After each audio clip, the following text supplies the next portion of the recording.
Olivier Seban, bonsoir. Bonsoir Biba. Merci de m'accorder ces quelques minutes. Donc en fait, Olivier Seban, vous êtes l'auteur de Tout le monde mérite d'être riche. Oui. Qui est sorti il y a quelques années maintenant. La première édition est sortie en 2006, donc nous sommes en janvier 2012 et c'est la troisième édition qui vient de sortir. Donc en fait, ce qui m'intéressait de vous rencontrer, c'est que donc moi j'ai lu votre livre il y a à peu près 2 ans, que je suis votre site depuis plus longtemps, et que en fait je voyais que vous aviez une approche un petit peu marketing différente de ce qui se passait sur le marché français, notamment. Donc comme j'ai eu l'occasion, on m'a informé que vous étiez sur Miami, j'en ai profité pour vous rencontrer. Oui, je suis en vacances. Voilà.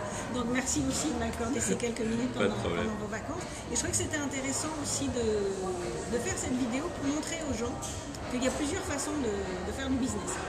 On peut avoir une société, on a un bureau, on reste à son bureau. Absolument. Mais aujourd'hui, maintenant, il y a beaucoup de moyens, il y a le blogging, il y a l'internet marketing et on peut montrer qu'on peut être un véritable entrepreneur, et être un globe-trotteur et gérer son business d'un petit peu partout.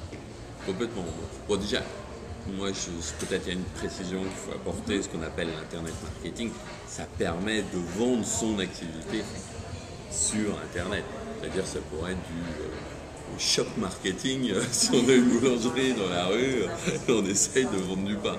Donc, le marketing est un outil indispensable à utiliser aujourd'hui si vous voulez vivre de votre activité sur Internet, si vous voulez, comme on l'évoquait à l'instant, d'être globe-trotter. Bon, moi c'est vrai que si je prends mon cas, on est en janvier 2012, ça fait 12 ans que j'ai quitté la France. J'ai vécu en Australie, en Espagne, un petit peu en Nouvelle-Calédonie, en Suisse, dans différents pays. Et en fin de compte, j'avais mon site internet sur lequel je propose mes livres, mes services, mes formations. Et les gens ne savaient pas où j'étais. D'ailleurs, juste pour l'anecdote, par exemple, au départ, moi j'étais en Australie. Et pour pas dire aux gens, je suis en Australie et je vendais mes formations. Pour pas qu'ils aient peur, j'avais une adresse parisienne, une domiciliation pour que les gens, ça les rassure. Alors après, quand ils voyaient que j'existais, j'arrivais en formation, je dis bon non, moi j'habite en Australie. Alors ils faisaient des yeux comme ça les étonnait. Et puis en fin de compte, ils voyaient que j'existais et puis c'était terminé. Mais il est clair que Internet aujourd'hui offre de nouvelles possibilités, de nouveaux horizons, de vivre un peu différemment. Bon, ça ne veut pas dire que à partir du moment où vous ouvrez un site internet, un blog, vous avez une activité, vous exploitez une niche, ça ne veut pas dire que vous gagnez de l'argent. Il faut apprendre à gagner de l'argent, parce que ça c'est le nerf de la guerre. Mais si vous savez faire, vous pouvez vivre où vous voulez. Je veux dire, regardez, encore une fois, on est à Miami, il est 10h du soir, moi j'ai mon iPad, je regarde, j'ai des commandes. Voilà, je suis dans le hall de l'hôtel, je regarde mes commandes et je livre mes commandes. Je veux dire, c'est un monde de fou. Quand je disais ça il y a 5 ans, 6 ans, on me prenait pour un extraterrestre. Et ceux qui m'ont pris pour un extraterrestre, ils en sont toujours au même point. Et moi, je continue à voyager et à vivre comme j'ai envie de vivre. Et à développer l'activité. Et je développe l'activité, parce que écrire un article sur mon site, je l'ai fait il y a 2 jours, je l'ai mis en ligne. Et puis c'est tout, quoi. Voilà. Donc, il y a des opportunités, mais il faut encore une fois savoir les utiliser et savoir les développer. Et il n'y a aucune différence avec un business classique.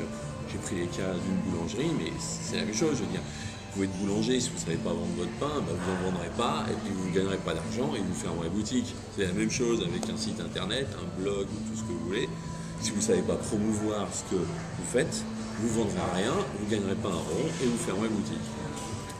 Et quelles sont les qualités que vous donneriez en fait, parce que c'est pareil, il y a beaucoup de gens qui ont du mal à travailler de chez eux parce qu'ils sont distraits par plein de choses, donc quand en plus vous vivez dans plusieurs pays, là moi j'ai des gens à Miami qui me disent oui vous êtes à la plage tous les jours, non je ne suis pas à la plage tous les jours, et quelles sont les qualités pour avoir suffisamment de discipline? La discipline. J'ai le même problème. J'ai le même problème. Je dirais que mon gros problème aujourd'hui, c'est d'avoir une grande maison où j'ai un étage pratiquement réservé pour moi, avec mon bureau, mon studio vidéo et tout ça. Et puis on a tendance à s'enfoncer dans le confort, à prendre du poids parce que le frigo il est pas loin. Il reste sur sa chaise. Elle voit de quoi je parle. Donc ce que je fais, je vais à la bibliothèque où il n'y a pas d'internet, il n'y a rien, je prends un papier crayon, j'écris et après je formalise. C'est le plus difficile. Et je dois reconnaître que c'est le plus difficile et surtout quand ça marche. Alors vous allez me dire, c'est difficile quand ça marche. Je vais vous dire pourquoi. Parce que, et le cas m'est arrivé, c'est un peu de s'endormir sur ses lauriers et puis de ne pas progresser. C'est ce qui m'est arrivé par exemple en 2010, 2011 avec une année un peu spéciale pour moi, mais en 2010, je me dis bon c'est tellement facile, ça tourne tout seul, et puis alors on a tendance à s'endormir, et puis je dis bon allez Olivier, il faut y aller. C'est là qu'il faut remettre un petit coup de discipline. Voilà, et puis voilà, bon moi c'est le plus difficile, il faut reconnaître. Travailler tout seul, c'est le plus difficile. Mon astuce aussi, c'est qu'est-ce que je fais? Je prends des engagements vis-à-vis d'autres personnes. Donc ça m'oblige à bosser. Parce que si on prend des engagements que par rapport à soi-même, on ne rend des comptes qu'à soi-même. Alors on est beaucoup plus complaisant avec soi-même qu'on l'est avec les autres. Et quand vous avez démarré votre activité, est-ce que c'était toujours prévu d'être un peu globe-trotter ou c'est arrivé un peu par hasard? Non, au fil des voyages? Bon, je vais raconter ma vie succinctement. Aujourd'hui, en tout cas dans 2 mois, j'aurai 52 ans. J'avais des entreprises en France que j'ai vendues en 95. Ma femme me disait viens, on part à l'étranger, on peut faire autre chose, on a suffisamment d'argent.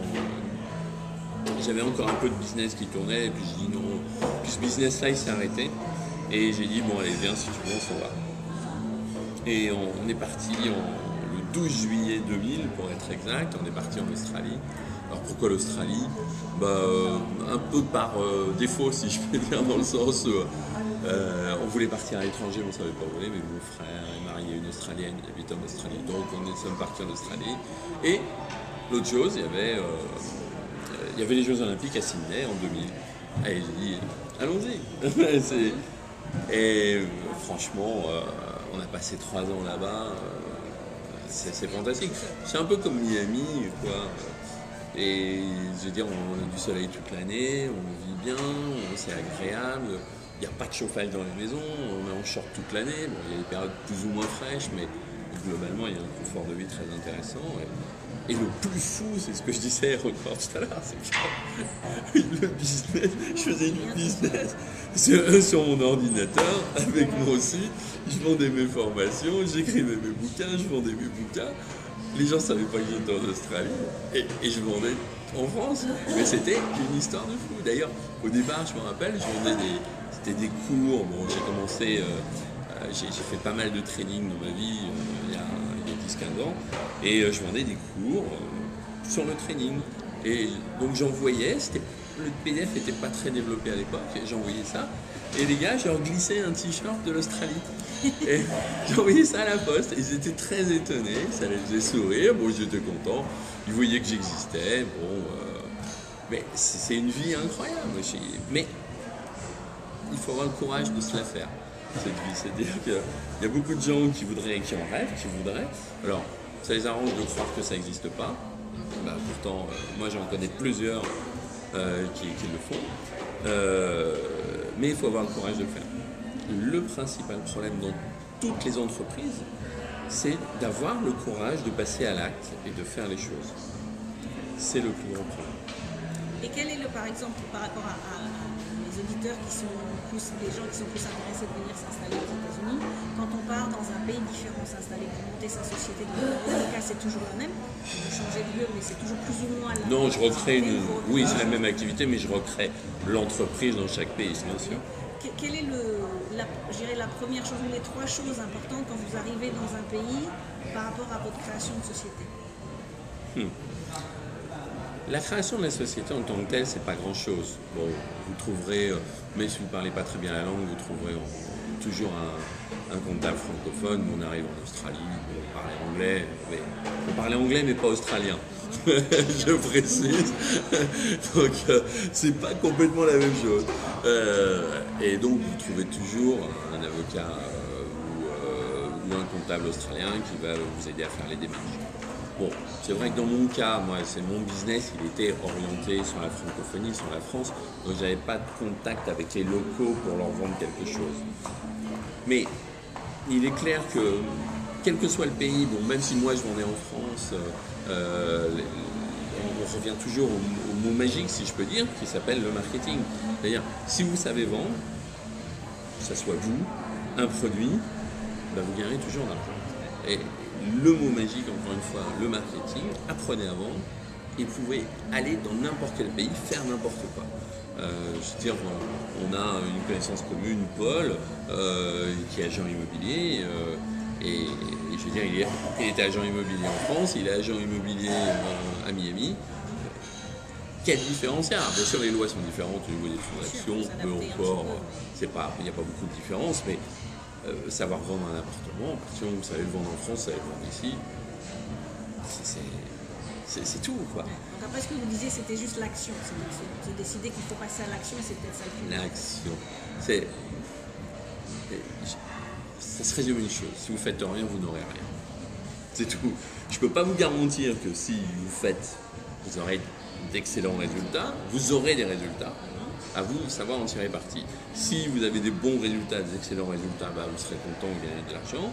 Si vous n'avez pas de bons résultats, déjà il faut vous dire une chose, c'est peut-être je ne fais pas les choses correctement. Donc il faut encore une fois apprendre à faire les choses. Et surtout il faut les apprendre, c'est mieux, avant de faire. Ça vous évite de dépenser de l'argent, de consommer du capital inutilement. Après, c'est identifier ses cibles.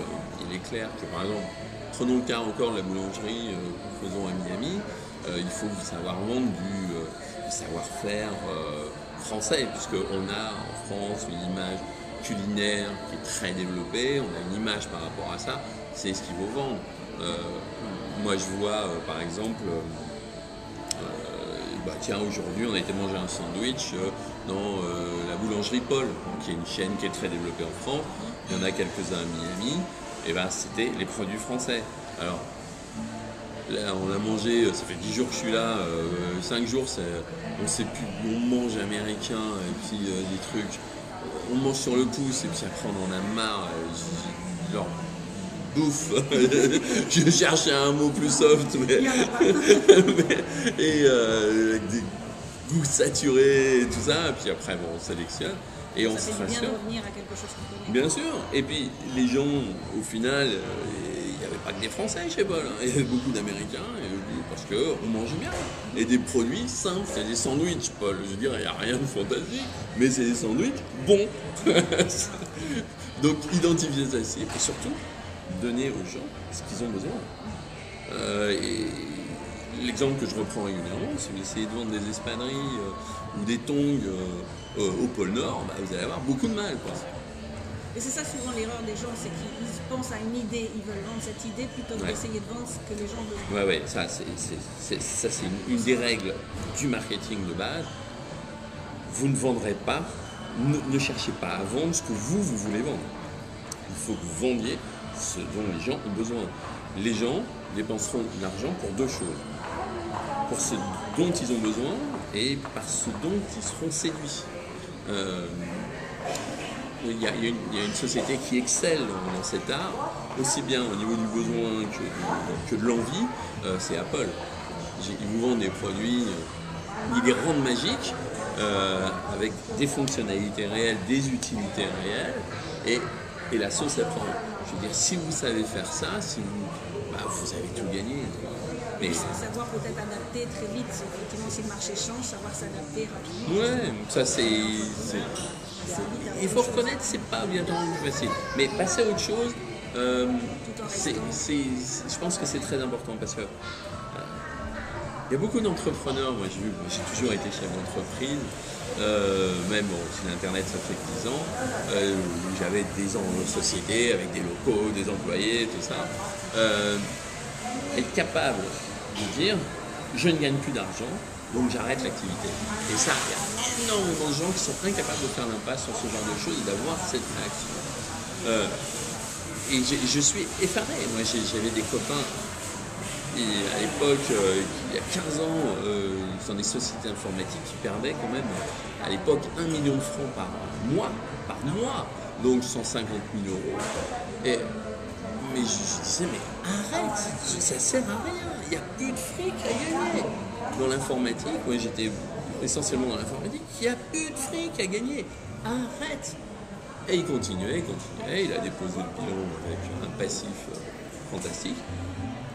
Et puis voilà, mais il faut savoir s'arrêter. Et c'est ce qui est très étonnant. Bon, moi j'ai vendu mes entreprises et les gens, ce qu'ils me disaient, mais pourquoi tu vends si ça marche?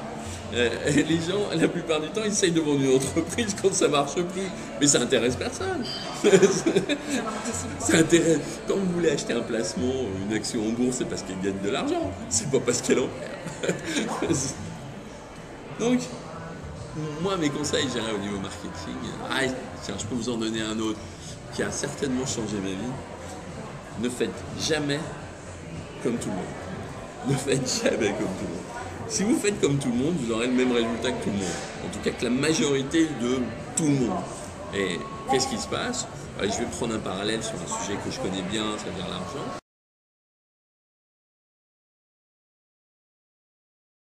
Il y a plus de pauvres que de riches. Ça veut dire que la plupart des gens pensent et réagissent comme des pauvres. Alors, c'est très binaire. J'ai pas dit que tout le monde crevait de faim et puis qu'une majorité se gavait. Il y a quand même, heureusement, il y a quand même beaucoup de monde entre les deux. Mais si vous faites la même chose que la majorité des gens, c'est-à-dire vous avez les mêmes croyances, les mêmes pensées, les mêmes schémas qui vous guident dans vos actions, vous aurez les mêmes résultats. Eh ben, je suis désolé, si vous faites la même chose que, et je le dis d'une manière vraiment qui n'est pas péjorative, si vous faites la même chose que les pauvres, vous aurez des résultats de pauvres. Et c'est aussi bête que ça. Donc, ça a changé ma vie. Moi, j'ai jamais voulu faire les choses comme tout le monde, et croyez-moi, ça m'a réussi, et ça me réussit encore. Donc en fait, il faut trouver sa niche, sa personnalité, sa façon de faire, et essayer justement d'être différent des autres. Il y a quelque chose aussi qui se développe pas mal en ce moment au niveau du marketing, c'est, en tout cas que moi j'utilise beaucoup, c'est ce qu'on appelle le personal branding. Donc, je le sais pertinemment, je vends ma tronche. et je sais en jouer, je sais comment l'utiliser, je sais comment utiliser mon parcours, ce que je dois dire. Ça ne veut pas dire que je raconte des bêtises aux gens, parce que bon, je vais me faire un peu de pub, lisez mon bouquin, même il est gratuit, la première édition sur mon site. Je raconte pas d'âneries, je ne vends pas du rêve, il s'appelle Tout le monde mérite d'être riche, mais ce qui n'est pas écrit directement, c'est que tout le monde mérite d'être riche s'il veut bien se bouger le derrière. Donc, si vous ne bougez pas, encore une fois, vous n'aurez jamais rien. Mais ça m'amène peut-être encore sur un point. Si vous voulez réussir, ne racontez pas d'âneries. Je veux dire, si vous vendez n'importe quoi, vous vendez des produits nuls, les gens, vous les aurez une fois, mais vous ne les aurez pas deux, et en plus, ils vous font de la mauvaise pub. Donc, en réalité, vous allez entretenir votre propre chute. Et par rapport à ce que vous disiez sur le personal branding, c'est vrai que même si justement, comme on disait tout à l'heure, on ne pas essayer de ressembler aux autres, même si on fait la même chose que l'autre personne, du coup, quand on travaille sur soi-même et sur son image, on n'a plus de concurrence parce que personne ne fait les choses de la même façon. Il faut se différencier, et ça c'est évident. On se différencie au niveau du produit, on se différencie au niveau du message, de l'image que vous véhiculez. Bon, je sais qu'il y en a qui n'aiment pas ma tronche, c'est pas grave, c'est comme ça, c'est pas des clients pour moi, c'est tout. Mais vous n'aurez jamais tous les clients. Ça aussi, c'est un des gros problèmes, c'est-à-dire qu'on veut absolument vendre. Mais il y a beaucoup de gens, j'ai eu l'occasion de driver des chefs d'entreprise, j'aurais posé une question, dis-toi bien une chose, demande-toi bien, est-ce que tu veux vendre ou tu veux gagner de l'argent? Ce sont deux choses complètement différentes. Parce que si vous voulez vendre, c'est-à-dire uniquement encaisser des chèques, des cartes de crédit, et sans faire de marge, ouais, vous allez vendre, mais vous ne gagnerez pas d'argent. Mais ce qui vous fera vivre et perdurer et faire manger vos enfants, c'est gagner de l'argent. On est exactement le 10 janvier 2012, donc début d'année, nouvelle année pour vous. C'est quoi vos objectifs de l'année 2012? Mes objectifs? Eh ben, si j'arrive à convaincre ma femme, peut-être on vient habiter ici. On va être voisins. Et bon, j'ai des objectifs professionnels, mais qui ne sont pas très ambitieux, dans le sens où j'ai un business qui tourne bien, mais je veux sortir un ou deux bouquins. Je peux raconter un peu ma vie. Bon, j'ai vécu une année 2011 un peu difficile, et j'ai eu un traitement assez lourd, médical, qui m'a mis à plat pendant toute l'année. ça aide à voir les choses autrement. On se dit que l'argent, ça fait pas tout.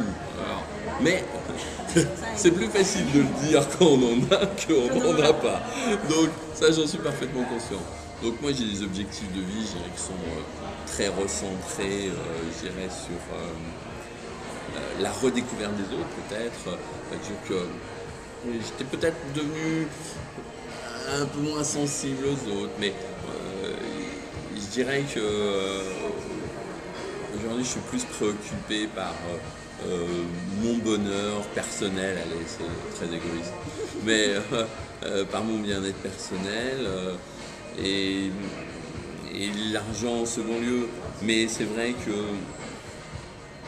je suis peut-être un cas atypique encore une fois aussi, mais comme je sais gagner de l'argent, c'est ça.